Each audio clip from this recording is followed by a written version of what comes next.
if it didn't happen. I teach high schoolers. I see it from videos of elementary school teachers and middle school teachers.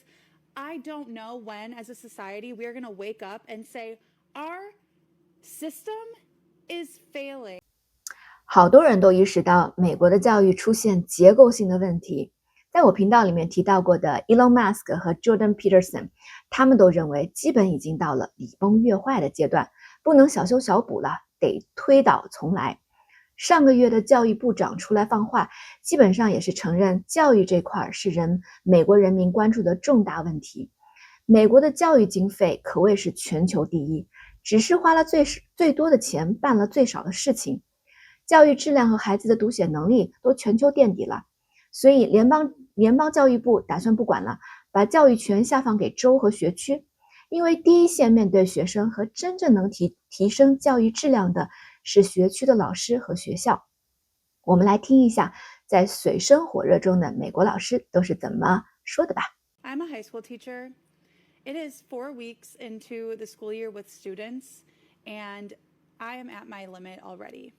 I am at my limit with being talked to and demanded at so disrespectfully, interrupted constantly, repeating myself countless times. This year feels worse. This year feels worse than the last 5 years I've taught. I don't know if anyone else feels that way, but I feel like I've seen so many teachers make videos where we are all ringing the alarm saying, this is bad. This year is not good. It's not good. We are struggling, and not a lot of us are going to last if this continues, because I think there's a reckoning of teachers realizing like, I actually don't deserve to be treated like shit. And then every day wipe that slate clean and start on over as if it didn't happen. I teach high schoolers. I see it from videos of elementary school teachers and middle school teachers. I don't know when, as a society, we're going to wake up and say, our system is failing. Our students don't have basic respect or human decency. Teachers are done. As a teacher of 24 years, this being my last year, I'm retiring. I'm done. And I'm done because of one word: parents. And I am going to speak for teachers who can't speak because they're still in the profession. Education has changed so much that it is unbearable. And that's why there's a teacher shortage. I have seen education change in 24 years, and it hasn't changed for the better. And a lot of it has to do with parenting or lack thereof. Parents, when you send your child to school, they need pens, they need pencils. If they don't have them, please ask me or ask the school. Parents, when you send your children to school, yes, they do need their books. Yes, they do need a notebook. If they do not have any of those things, please ask your teacher or please ask the school. Bottom line is this: teachers are not just teachers. The amount of time that I spend teaching is, let's see, if I'm lucky, maybe 20 minutes within a class period. There's so much other stuff going on every minute, every second of the class period. It starts off as soon as the kids come in the room. There's always self-regulation that I have to do. There's always redirection that I have to do. There's always repeating the same information, even though it's written on the overhead, even though it's clearly spelled as clear as it can be in the written language. Step 1, step 2, step 3, step 4. And even after I ask for clarifying questions, which I don't get any, there are kids who are constantly coming in late, which disrupts the classroom. The phone is ringing because a child needs to go to see the counselor because they are dealing with whatever issues. I get that, and I understand it happens. There is interruption because a child is leaving because the parents are taking the child out of school to go somewhere. There are interruptions in the day because I have to fill out an independent contract for a child who's going away for a month to Italy or to India. So that means I have to make special lesson plans for that child, which they don't do, by the way. There are interruptions when you have the counselors coming into the classroom and asking to take out a certain student. There are interruptions in the classroom because there are so many students with special needs, and again, I am not faulting them for that. All I'm telling you is that a lot of extra energy goes into students who have special needs, and I'm the only person in the room. There isn't a teacher's aide, there isn't another special ed person in here with me, and I have 33 to 34 students. The interruptions are insurmountable, so trying to teach is virtually impossible. We as teachers have become babysitters, and all we do is we're putting out fires every 2 to 3 minutes, and that's not an over-exaggeration. That is the truth. So, that and many other reasons, I'm retiring after 24 years. I have had it. I can no longer deal with the new type of parent and the new type of child that is a product of the parent that I am trying to teach. Many of these kids do not care, and they don't care because their parents don't care. And if their parents care, then I guess I would see kids that care, but I don't. So teaching has become a dying profession. Send this video to anybody who can't understand why teachers are crashing out and quitting.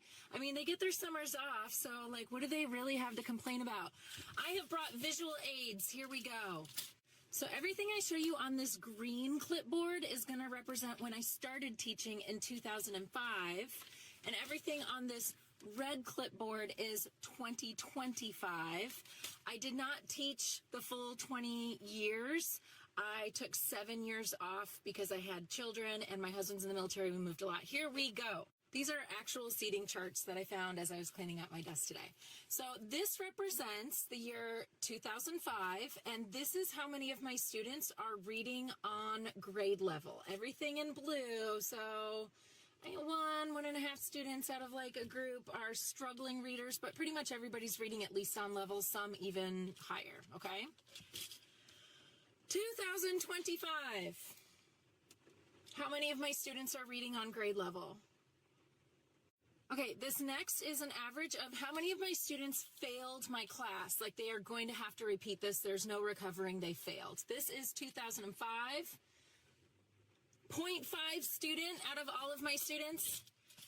This is this year. This is this year. On average, I teach about 100 students. On average, this is how many students in each class are not passing. They're going to have to take this class again. Okay, next, the orange represents in 2005 parent involvement.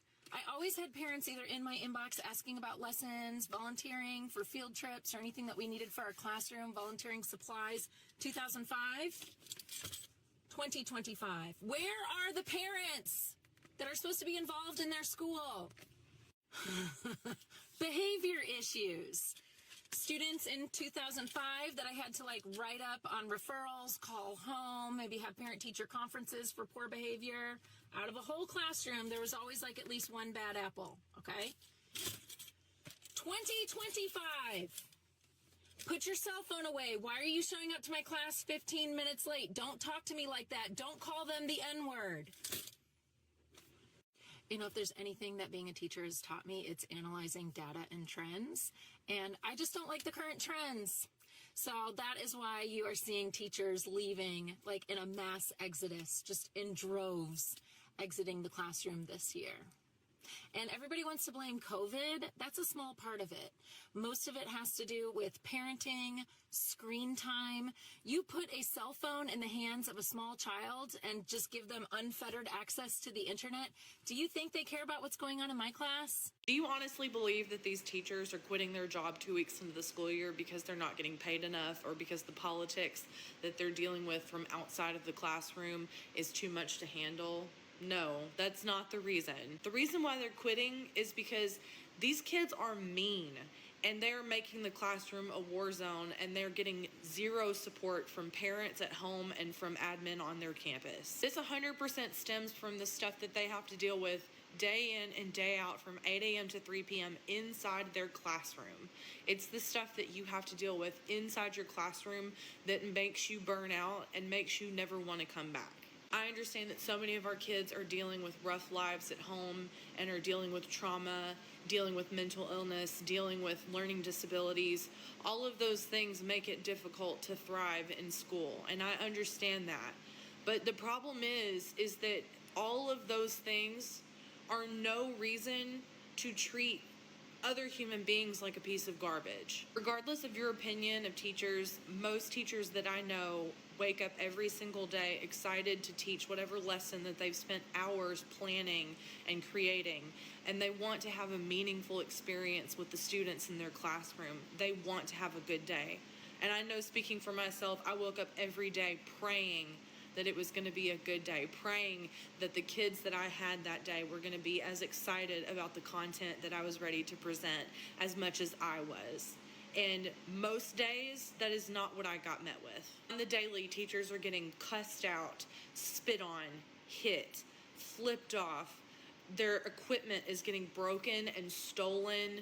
There are bullies in class that are relentless, not just to their own fellow students, but to the adult in the room. Imagine if you had to deal with that at your job. I'm speaking to non-teachers right now, right? You would not put up with that. You would stay somewhere where you were treated with respect and you knew that you were safe in your work environment. If someone came every single day to your job, bullied you, hit you, cussed you out, rolled their eyes at you, treated you like you were nothing, like you were garbage, you wouldn't want to come back either. You would put in your 2 weeks notice. But for some reason, so many people believe that we signed up for that.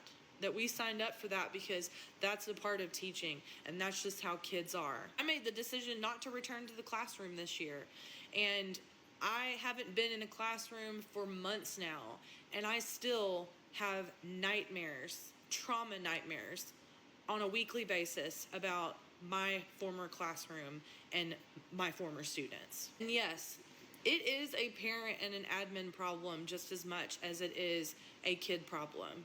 Because the difference between now and 20 years ago even is that 20 years ago, when you would have a kid cuss you out, hit you, smack other kids, ruin your property, steal things off of your desk, there was going to be somebody on campus that was going to back you up and find a solution. But now that's not the case. Suspensions are down because they want those numbers down. They want to look good. They're not suspending kids for getting in fights and being violent in the classroom anymore. It's just not happening. Even in the early 2000s and 2010s when I started my career, I was assured that if I called a parent to tell them about what was going on in my classroom with their child, they were most definitely going to say, "I am so sorry, do what you need to do. I'll talk to them when they get home," right? That doesn't happen anymore either. It is a parent problem because we're getting met with the same attitudes that we see in the classroom that we're seeing at home from parents. Again, I would say that most of the teachers that are dealing with those issues are strongly urged from within to stay in those positions, to advocate for change in that situation. Those are not the reasons that they're quitting. It's the kids and the behavior that they are dealing with, because they are not scared of consequences anymore.